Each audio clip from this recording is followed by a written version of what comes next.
নাইকা থেকে কিছু স্কিন কেয়ারের প্রোডাক্ট অর্ডার করেছিলাম, তো আজকেই পার্সেলটা এসেছে। তো পার্সেলটা আনবক্সিং করার সময় ভাবলাম যে তোমাদের সাথেও একটু আনবক্সিং ভিডিওটা শেয়ার করে দিই। আর বিশ্বাস করবে না, এই নাইকা থেকে জিনিস অর্ডার করতে করতে কোন দিন যে আমি ফতুর হয়ে যাব তার কোনো ঠিক ঠিকানা নেই।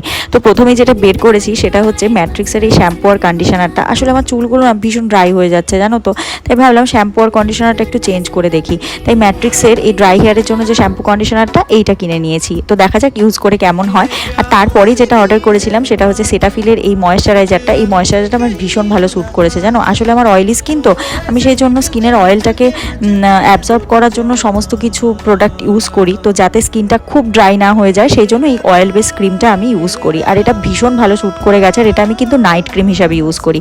আর কয়েকদিন থেকে জানো তো খুব লিপ পিগমেন্টেশনের সমস্যায় ভুগছি, তাই মিনিমালিস্টের এই দুটো লিপ বাম নিয়ে নিয়েছিলাম, একটা SPF দেওয়া আর একটা রাতে ইউজ করার জন্য। তো কেমন লাগলো জানিও, যদি লিঙ্ক চাও অবশ্যই আমাকে জানিও, কমেন্ট বক্সে দিয়ে দেবো। টাটা।